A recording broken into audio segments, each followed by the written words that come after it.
Olá, estamos iniciando mais um Olhar Especial e hoje nós vamos continuar naquela série que nós falamos sobre dependência química. Quem está aqui para falar sobre isso é um grande especialista, Ronaldo Campos, né? Especialista em dependência química e diretor da comunidade terapêutica Filhos da Luz, que fica aqui do lado, em Carapicuíba, né, Ronaldo? Isso, a informação é essa mesmo. Hoje eu sou voluntário 24 horas, 7 dias por semana, Meu Deus. na causa da dependência química, tanto recuperando usuários de álcool e droga, como ensinando as famílias como tirar o filho da droga e o marido da bebida. Olha E isso só. é muito importante, porque há Se muita Deus gente que quiser, sofre ainda vai por- virar um livro isso aí, Ah, né? eu assim espero, porque nesses últimos anos, 12 anos de experiência na área, 12 anos? 12 anos. Nossa, Ronaldo, tudo isso já? A minha experiência no mundo da dependência química começa quando eu descobri que eu tinha um filho usuário de droga, que já não era mais usuário de droga, já tinha desenvolvido a doença chamada dependência química. É mesmo? Eu fui pego de surpresa, Sim. totalmente despreparado. Sim. E a minha dor, a minha angústia foi tão grande, porque meu filho usou droga durante muitos anos e eu não percebi. Sabe aquele pai que saía todo dia para trabalhar, que tinha suas responsabilidades? Mas eu não percebi que ele estava se afundando na droga. Então eu aceitei, entendi que ter um filho dependente químico é como se fosse um chamado de Deus para a gente poder atuar nessa área. Hoje eu sinto muita compaixão de você que é mãe, que é pai, que é esposa, que tem um sobrinho, que sente a dificuldade de ter alguém se afundando e se encontra despreparada, não sabendo que caminho seguir. Porque nós trazemos hoje uma mensagem de esperança. Dependência química tem tratamento, tem solução, existe esperança. Fique aqui com a gente, com certeza muitas coisas boas vão surgir. É isso aí.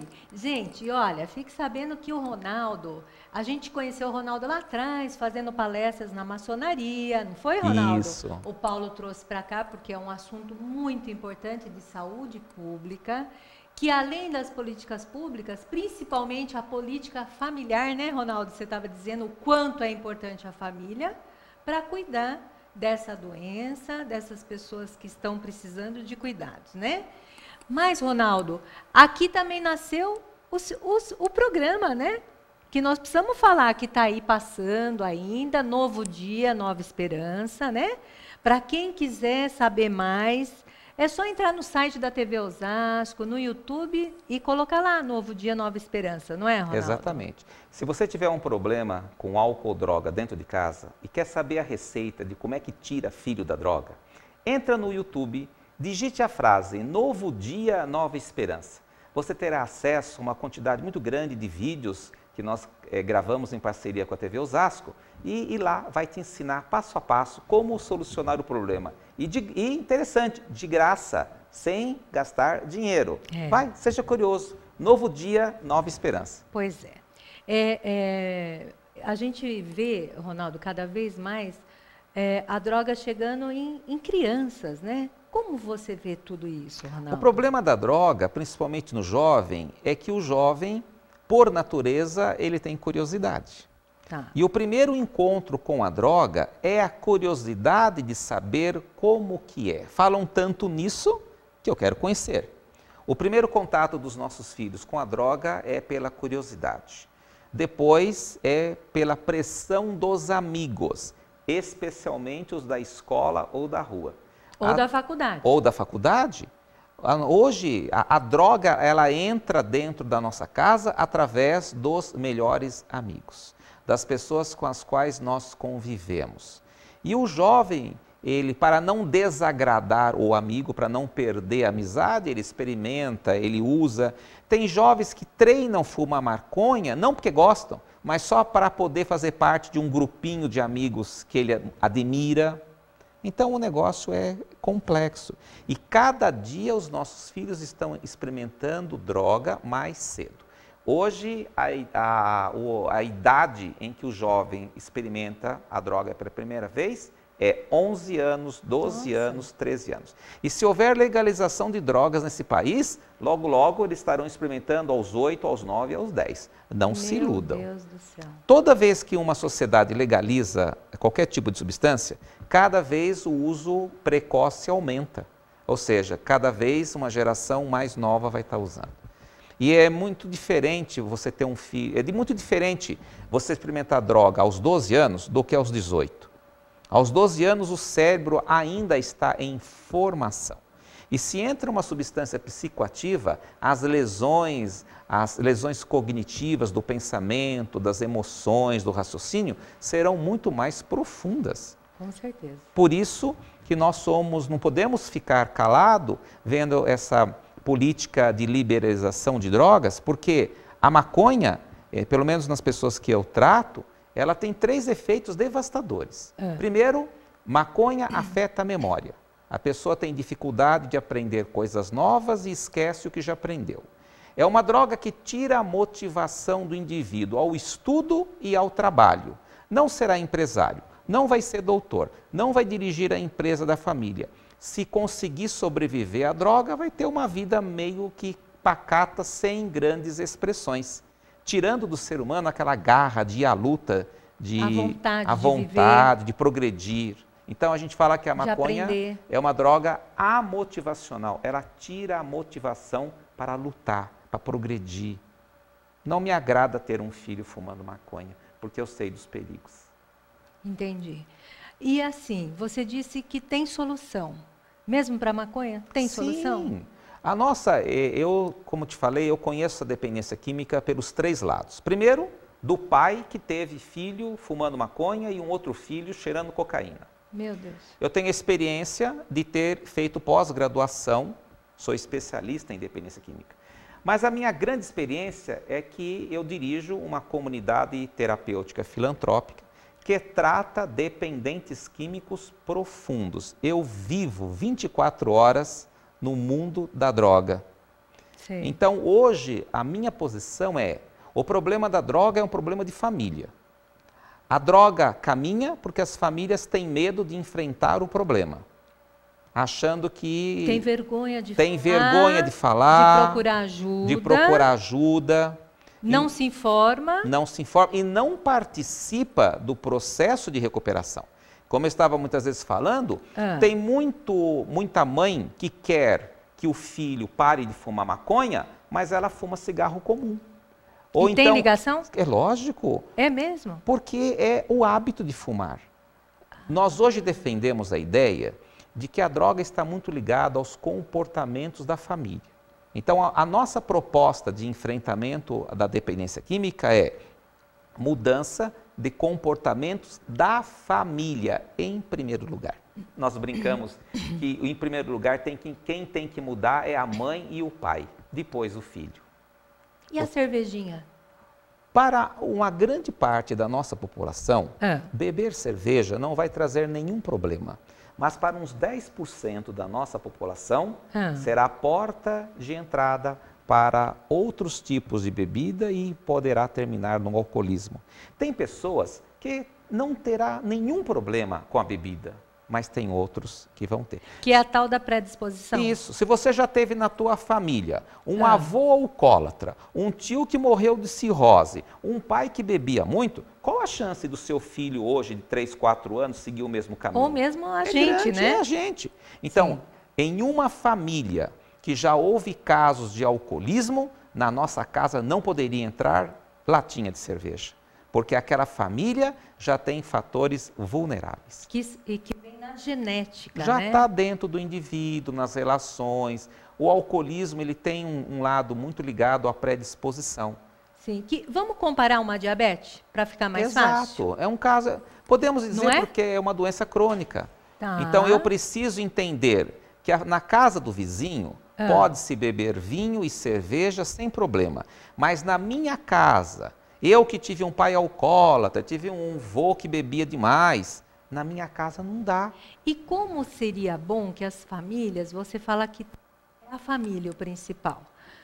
Vamos pensar numa prevenção da criança, do jovem que nós estamos aqui em casa, das crianças.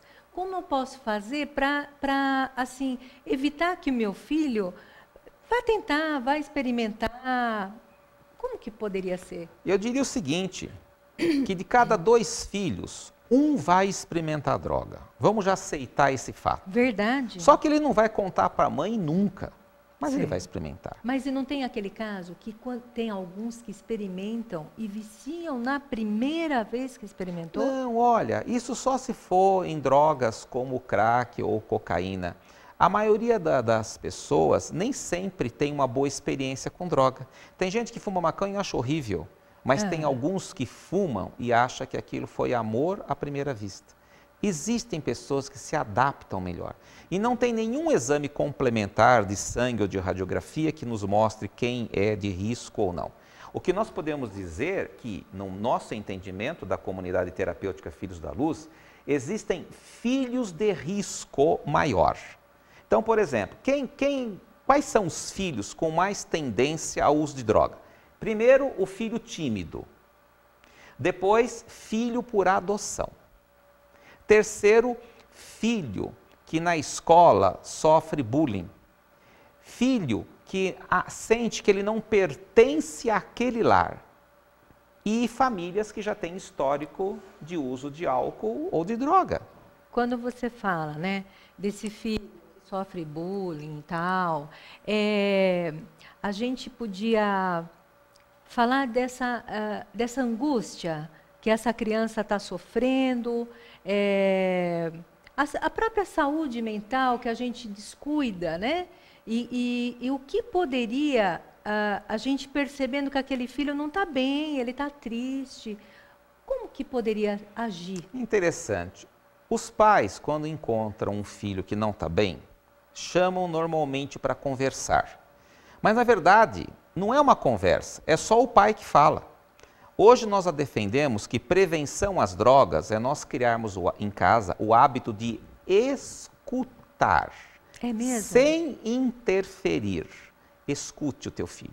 Deixe ele falar o que ele quiser. Escute, sem julgar, sem interferir, sem dar conselho. É a escuta. Hoje, boa parte dos problemas da família é que nós perdemos o hábito de almoçarmos juntos, de escutarmos os outros. Mesmo quando nós conseguimos almoçar juntos, é uma gritaria, é uma briga, é uma cobrança. Nós perdemos o prazer de comer e beber com alegria, né? E o beber não é a bebida alcoólica, é lógico. Então, o problema da droga é que está faltando uma família saudável e nós temos que atuar ajudando a família. Então, você falou de uma coisa, eu já lembrei que você faz palestra também sobre outro tema, que é a comunicação não violenta. E quando você falou disso, escute, isso já tem a ver com a comunicação não violenta. Por exemplo, existem jovens que não suportam ser criticados, julgados, condenados e comparados. E quando isso acontece, principalmente numa discussão em casa, que a mãe fala isso ou o pai fala, aquilo cria uma dor emocional, uma dor interior tão grande que pode ser aliviado por álcool e droga. Bom, então, gente, olha, nós vamos fazer um intervalinho. Voltamos já já, continuando nessa comunicação não violenta, tá bom? Não saia daí.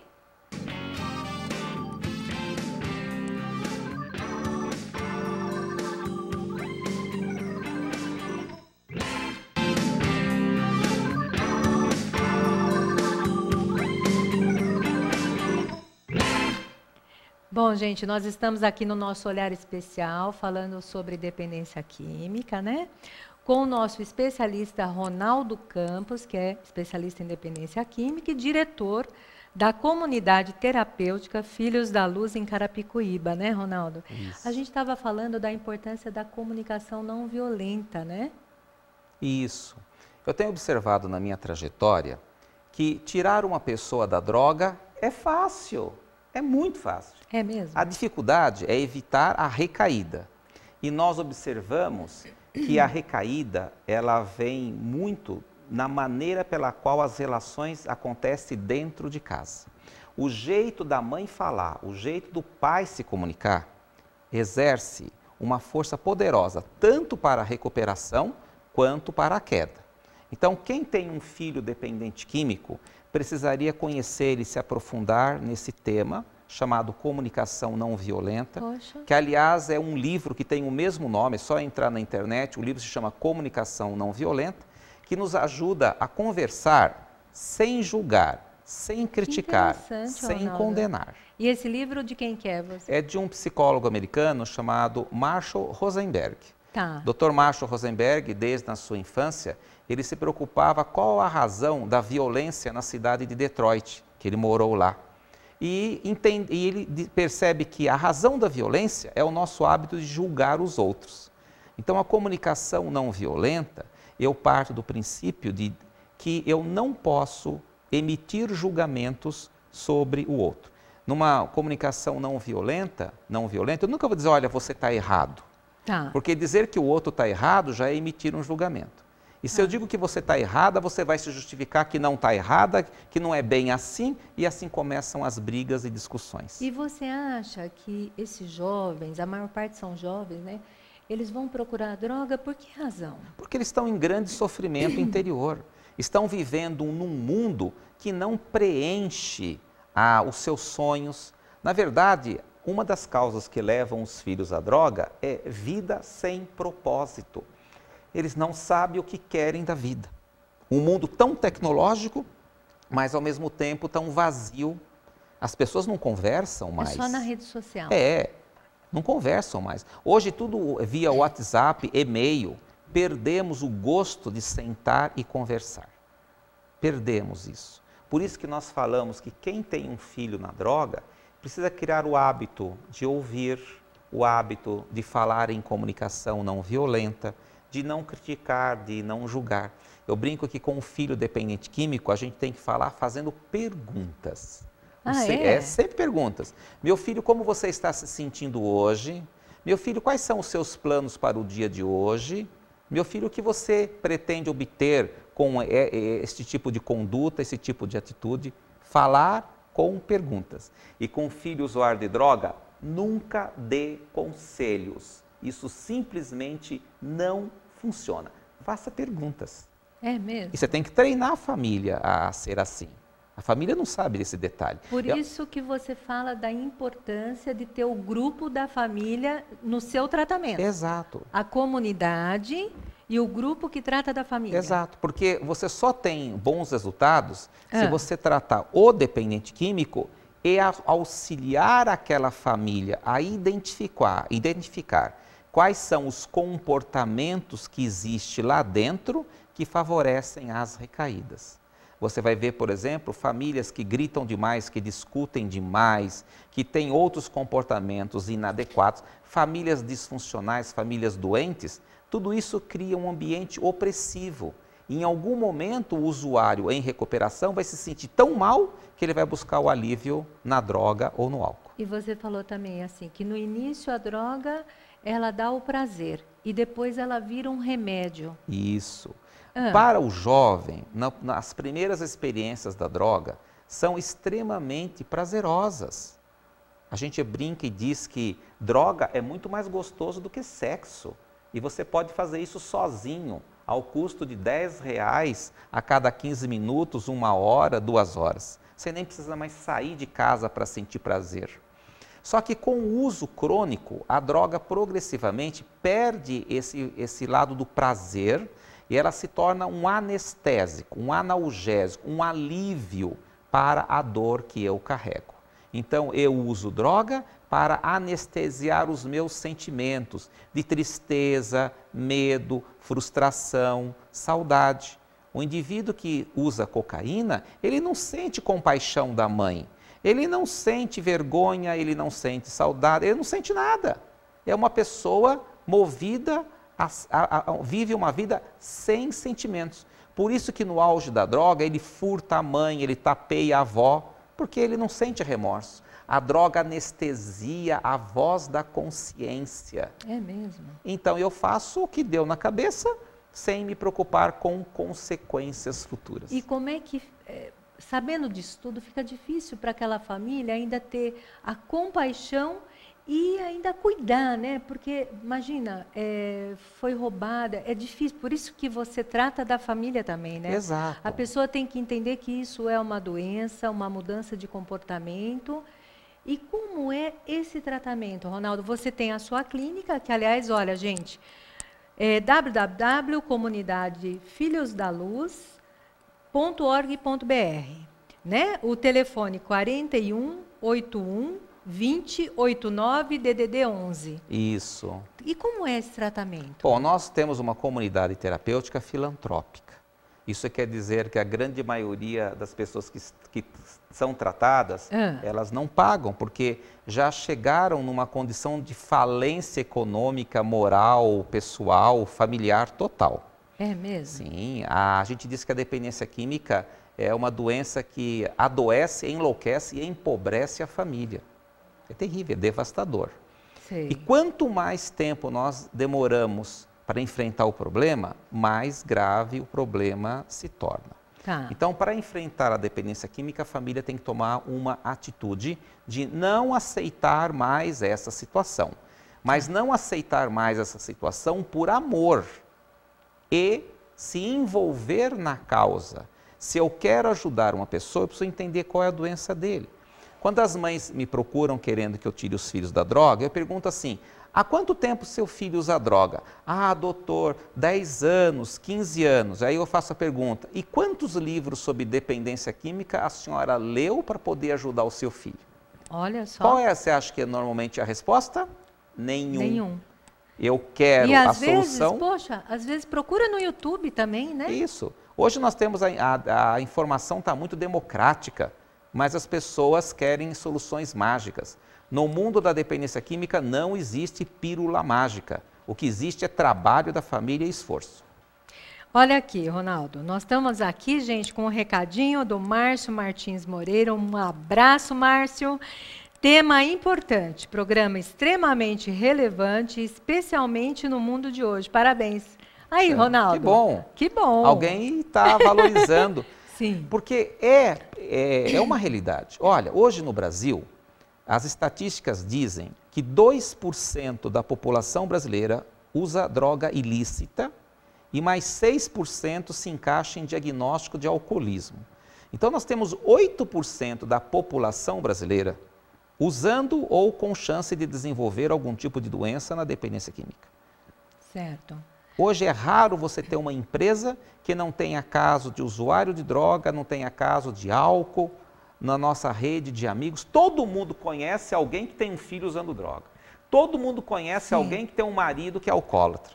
Sim. Então nós temos que unir essas pessoas que sofrem com isso para dizer: tem solução, tem problema, vem, chega mais perto, entre em contato, telefona, visita o nosso site, né? Se informe, não tenha medo, não tenha vergonha. Veja que é possível tratar, possível. Cuidar. Isso. Quanto tempo leva o tratamento lá na sua clínica? E custa muito caro? Olha, o nosso modelo de tratamento, ele é inovador. Ele é diferente de tudo que está por aí. É mesmo? Se alguém me pergunta como que é o tratamento na Filhos da Luz, eu diria assim, que o nosso tratamento consiste em o usuário ficar 6 meses em um ambiente protegido e mais 1 ano sem dinheiro no bolso, fazendo trabalho voluntário. Por incrível que pareça, o que cura essa situação é eu sentir prazer em ajudar os outros. Trocar o prazer da droga pelo prazer de contribuir para o próximo. A solução da dependência química não está em mim, está no outro, no ajudar. Então nós entendemos que é no trabalho voluntário em favor do outro que eu adquiro propósito de vida, que eu trabalho a minha espiritualidade, a minha disciplina, a minha compaixão. Porque se tem uma coisa que melhora a autoestima de uma pessoa, é ela se sentir colaborativa. Importante. Para o outro. Então, no nosso modelo de tratamento, o tratamento passa pelo outro. Quanto custa? Nada. Basta a mãe frequentar os nossos grupos de família, que nós acolhemos o filho de graça. E marido também, viu? O segredo é a família frequentar um grupo de autoajuda que temos em Carapicuíba, chamado Grupo Busque Ajuda. Busque ajuda? Tem um outro também em Alphaville, tem outros na região, aonde nós ensinamos o que a mãe ou o pai tem que fazer para o filho pedir ajuda, como se comportar durante o tratamento e principalmente ensinar a família como é que ela deve proceder para não recair.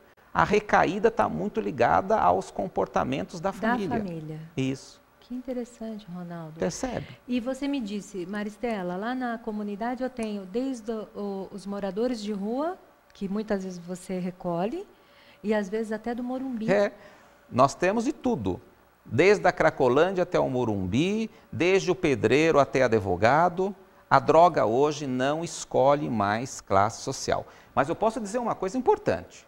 A droga acompanha o dinheiro. Quanto maior são as disponibilidades financeiras da família, do bairro ou da cidade, mais vulnerável o filho é ao uso de droga. Condomínio fechado é um lugar maravilhoso para nossos filhos começarem a usar droga. Olha Nunca só. se esqueça disso. Uma coisa que você falou, nosso tempo está acabando, mas a questão de usar maconha na rua. O quanto isso aumenta, né, essa rede, né? Isso. Para as políticas públicas, se nós queremos enfrentar a questão da droga, a primeira coisa que temos que acabar nós temos que acabar com essa permissão de uso de droga numa praça, na rua, numa calçada. Essa é a primeira coisa. Não aceitaremos mais o uso de droga em ambiente público. Essa é a primeira providência. Sim. Porque e para isso nós precisamos aí votar, né? Nós temos a gente pode entrar e votar. Se libera, não libera a maconha, participar mais, né, da comunidade, exigir aí dos nossos políticos, né, que a gente não quer isso. Nós queremos sim, o princípio ativo é importante para o uso de medicamentos, aí sim, pesquisa, medicina, sim, é diferente do uso que o nosso jovem está usando, né? E que vai ficar um doente. E a família doente. Eu vou mandar aqui um beijo para a Luzia também, com o Tim Moreira, que está aqui dizendo que está muito legal o programa. Um beijo grande. E vou pedir suas considerações finais, que nós vamos ter que gravar outro, Ronaldo. Tá bom. Eu queria terminar dizendo da minha alegria de estar aqui. Nós estamos aqui para trazer uma mensagem de esperança. Dependência química tem tratamento. O problema tem solução. A solução começa pelo empenho da família em pedir ajuda também, buscar pessoas que entendam do problema, entender que o tratamento, que a recuperação passa pelo trabalho voluntário, ajudando os outros, e que Deus, na sua infinita bondade, nos permite essas situações para nós crescermos e nos tornarmos pessoas melhores. Não se sinta mais triste nem abandonada. Entre em contato. Tem um telefone, tem um e-mail, busque ajuda. Nós estamos aqui para te servir e com alegria e prazer. Muito obrigada, Ronaldo. Obrigada a todos vocês por estarem aqui com a gente. Um grande abraço.